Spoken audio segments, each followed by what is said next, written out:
Hi, everyone. Welcome. I have a very special guest. Ambassador John Bolton is an attorney. He's a diplomat, a political commentator. He served as President George Bush's ambassador to the United Nations, and perhaps most notably, he was Donald Trump's national security advisor during his first term. Ambassador, thank you for joining. Glad to be with you. Let's talk to you about something that has been fascinating and confounding to a lot of folks as well. What's happening with the Trump administration and the mass deportations, and also believed no due process by some. Have you had a chance to read Judge Harvey Wilkinson's rebuke of the Trump administration and what they're doing? He issued a striking opinion slamming their disregard for due process rights for Kilmar Abrego Garcia. So what do you make of this whole matter? Well, I did read the opinion. I thought it was very well done. And, I'd always regarded Judge Wilkinson as one of Reagan's best Court of Appeals appointees. He was 3 years ahead of me in college. I didn't know him well, but we go back a ways. And I just think he's done a superb job. And I think this opinion really sums it up. It's almost a plea to the Trump administration not to force a constitutional crisis, which they seem to be determined to do. I think because they believe the immigration issue is a winning issue politically for them, but they're putting the authority of the courts in jeopardy. And when that happens, the ramifications will go well beyond the immigration space. So do you believe, so right now you don't believe we're in a constitutional crisis? You think we're headed towards one? I'm not sure. I think we're kind of in one, but look, this is about. Well, I think the Trump administration's playing fast and loose on a variety of fronts, not just immigration. I think some of the executive orders are just intended to cause trouble. I think on some they do have a good solid legal ground, but I think they want to see how far they can push, and I think it's irresponsible. I don't think the president is getting the right kind of legal advice, and really that I think is what Judge Wilkinson was trying to say in this opinion. Think about this before you go any further, because once we get into it, I don't think anybody should doubt the courts are prepared to stand their ground on this. Do you think every case is possibly a test case just to sort of test the boundaries? I think, as in many areas, people are looking to get the best case they can before the Supreme Court first, the one with the best facts. The Trump people talk about the Salvadoran case because the individual in question, Garcia, is alleged to be a member of a terrible gang that nobody can say anything good about. We don't know what the real facts are, at least I don't. But what we do know is residents of the country are entitled to a certain amount of due process. And when the Supreme Court has said facilitate Garcia's return, they mean what they say. And, it was interesting. Wilkinson's opinion offered free of charge a grammar lesson to the attorney general on what the word facilitate means. I mean, I don't know how you can spell it out any more clearly. Yeah. Is it concerning to you that these allegations, they're alleging that he's a member of MS-13, but no one has seen any evidence of almost anything that that they deported this man on? Yeah. Look, he had, as I understand the facts, he had a suspension of deportation order that an immigration judge had entered some years before. Now, that order can be changed on the basis of new evidence. They didn't provide any new evidence, and I think Wilkinson put it very well in his opinion, where they just snatched him without any due process at all. We don't give due process to people because they're nice. We give it because they're entitled as residents to due process. And where it gets hard, as in cases of free speech, is when the people who are claiming due process are not the kind of people you want for your next door neighbor.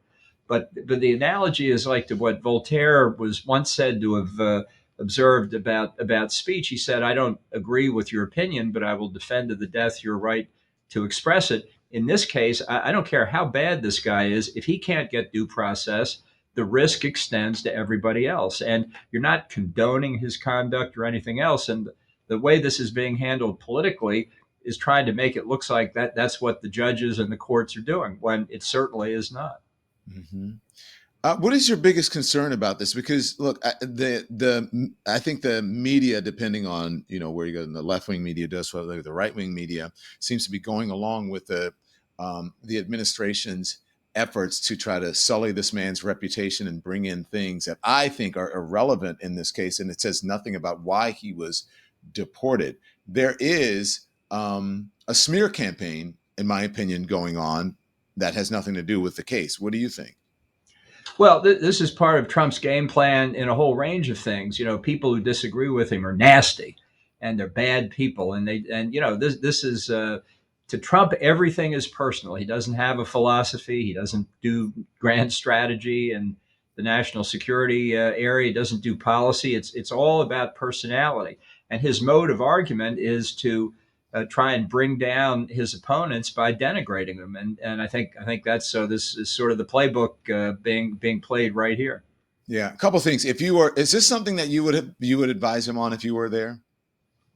Yeah, look, I think this has implications for the United States around the world. Trump, if whether it's what he's done in Ukraine or NATO, what he's done in the trade and tariff area, what he's doing on these deportation cases, is ripping through decades of effort by a lot of Americans to build up goodwill, trust, reliance, good faith with friends and allies all over the world. And they watch this pattern of behavior, and they think the U.S. has lost its moorings. So we may see this as different from trade and tariffs, but out in the rest of the world, they look at it as a package, and the consequences for the United States are not good. We're suffering harm. We may not see it right now, but in terms of people's opinions of the country, their willingness to follow our lead in sometimes controversial circumstances is all day by day being jeopardized by this. What would you be advising him to do? Well, look, I have no problem whatever expelling illegal aliens. I think the going after the ones with criminal records first makes a lot of sense. But Mm-hmm. there are right ways to do it and wrong ways to do it, and it looks like the image that they're trying to portray for political purposes is tough guys. They don't really care about the rules. They're going to get these bad guys out of the country.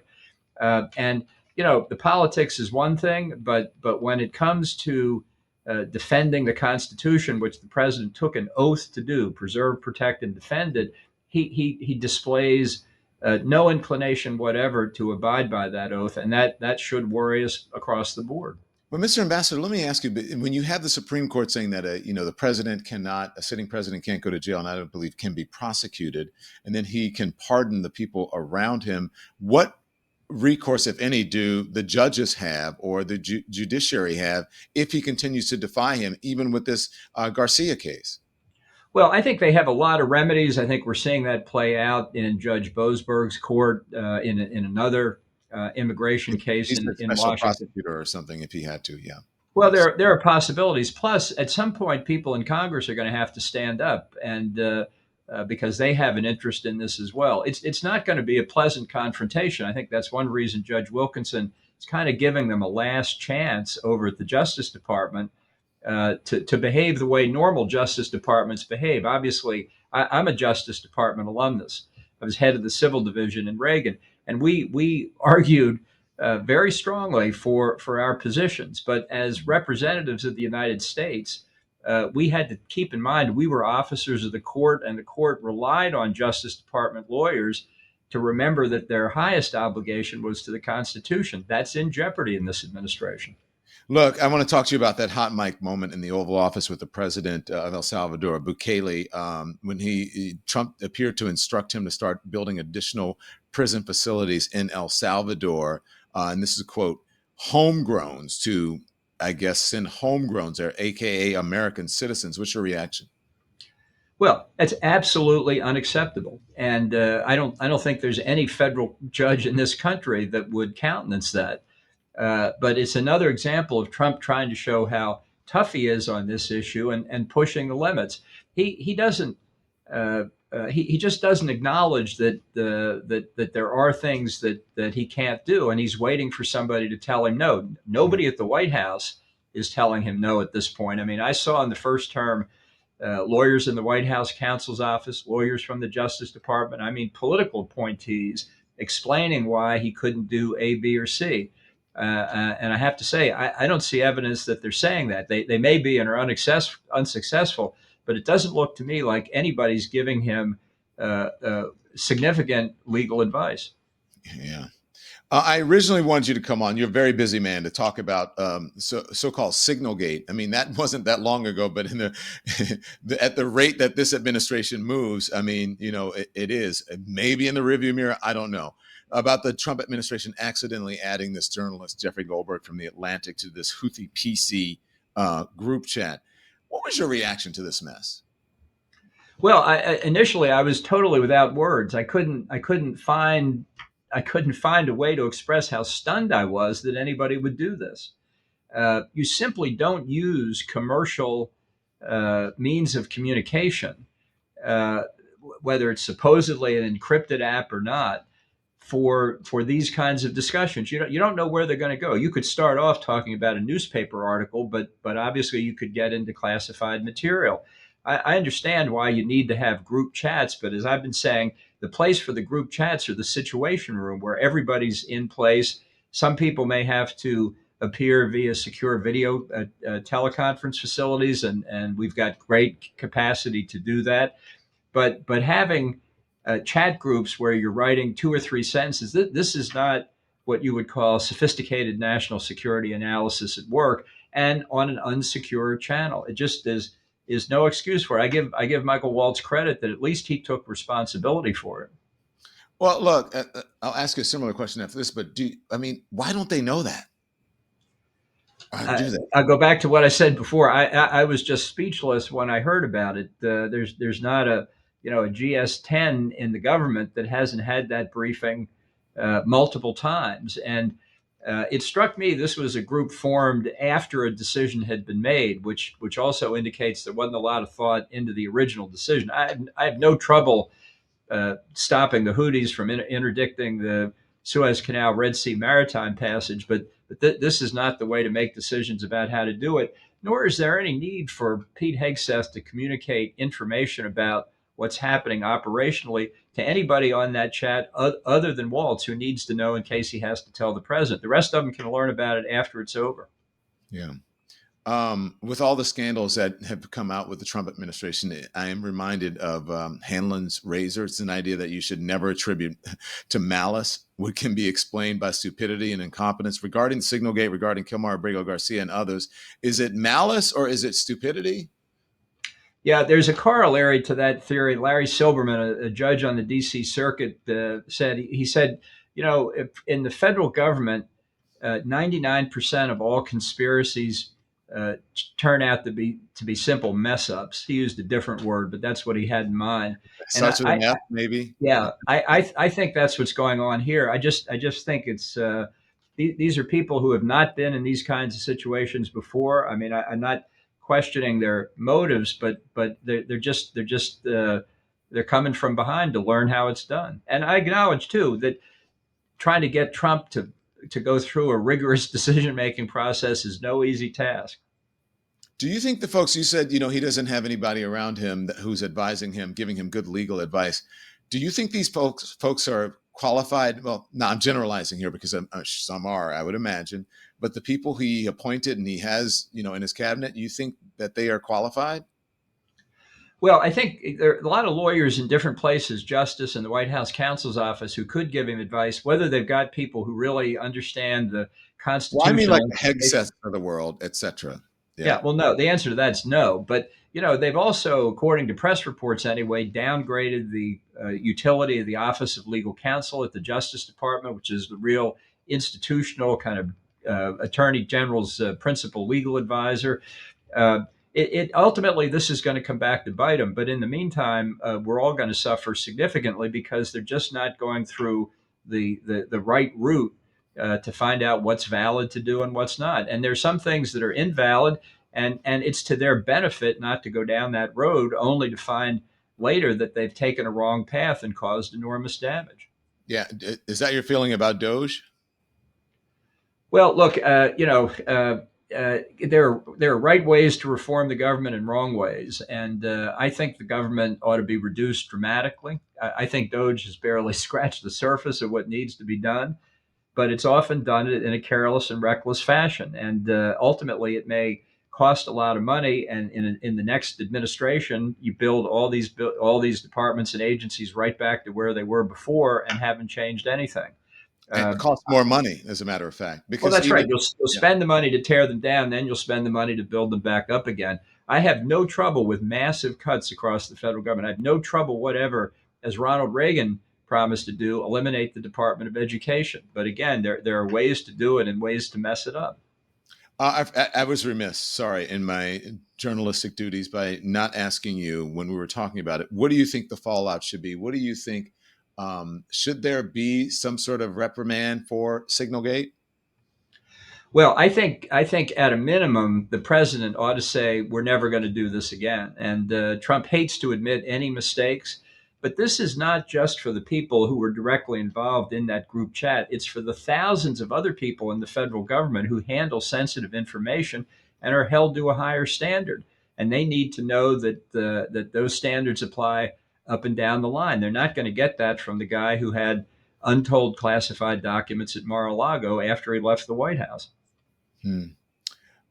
As you are watching all of this, I'm sure there are things that keep you up at night. I'm wondering if you're worried about Americans right now. How worried are you? Because I know earlier this year, the president terminated your Secret Service detail, despite the fact as recently, and correct me if I'm wrong, as of 2022, an Iranian Revolutionary Guard official attempted to hire a hitman to get rid of you. Right. Well, it was a very petty and vindictive thing for Trump to do. It wasn't just me; it was Mike Pompeo, Mark Esper, Mark Milley, and others that he pulled their security details. Trump himself, before the election, was the target of the Iranians, also trying to hire a hitman to go after him. So he knows this threat is real and present, and it's a terrible signal to our adversaries around the world of what kind of leader, quote unquote, he is. Ambassador, I mean, seriously, I'm going to ask you this because you have a perspective that most people don't have. You've been on the inside of a number of different administrations, and I think you can see around corners. What are you concerned about most? And when you are sitting sort of on the sidelines watching all of this happen, I'm sure you are frustrated in some sense, but what are you concerned about most? Well, I think particularly in the international area, because of the way Trump sees things, all through personal relationships with the likes of Vladimir Putin and Xi Jinping and Kim Jong Un and the rest, that it's very very much a risk that he will give away core American national security interest in ways that harm us and harm our allies, in ways we can't calculate. Decisions he could make that will go even further than he has so far and undo really decades of effort to make America more secure, like, for example, withdrawing from NATO. Uh, I'm worried already that the fabric of trust and good faith and confidence in us has already been damaged severely. It will take a lot of effort to put it back together. But we're only 3 months in. We've got 45 months to go. How much more damage he might do? It's very, very concerning. And tariffs? Well, this is a disaster all the way around. There are legitimate issues in international commerce, particularly with China and the way that they've abused the system, stolen our intellectual property, and a whole range of other things. There are always individual objections to tariff arrangements with trading partners. There are some national security things we should be concerned about. But you treat each of those in the way that's required. If you want to have a trade war with China, a sensible way to do it would be to get your friends and allies who have also been mistreated by China on your side to go after the malfeasant. Instead, Trump's declared war on our allies and our adversaries alike. And he hasn't really focused on what the real issues are. We're going to have not just enormous economic consequences from these tariffs, almost all of them negative, but people around the world just think we've lost our compass, that we don't understand that the trading system we've got, which is not perfect, has nonetheless delivered us a lot of tangible benefits. Trump acts like things happen in the world that we do out of the goodness of our heart, not because they're in our national interest. And they Yeah. are, but nobody's explaining that to him. Final question, as it relates, you mentioned the economic ramifications. People are disturbed and concerned about him saying, "Well, I'm going to fire Jerome Powell, the Fed chair." That goes beyond just economic ramifications for the U.S. I would imagine does that have anything to do with our national security or our national standing around the world if he pursues something like that? Well, I wouldn't force in what is already a potentially crisis situation, a crisis in confidence by removing the chairman of the Federal Reserve Board. The constitutional question, whether the president has the authority to do that, we're going to get a decision from the Supreme Court fairly soon. But I'd leave Powell out of it for now. If the court rules to overrule Humphrey's executor, the 1935 case that restricted the president's removal power, then we'll see what happens. But there's no need to make the current trade crisis even worse than it is. Ambassador Bolton, thank you for your time. We'll see you soon, okay? Be safe. Okay. Thanks for having me. Thank you. Absolutely.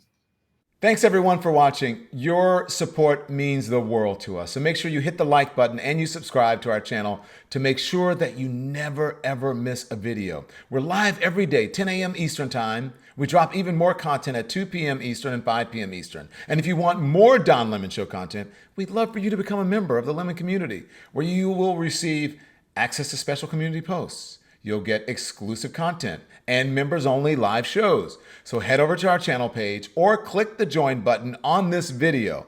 Again, thank you for watching. We appreciate your love and your support, and we will see you next time.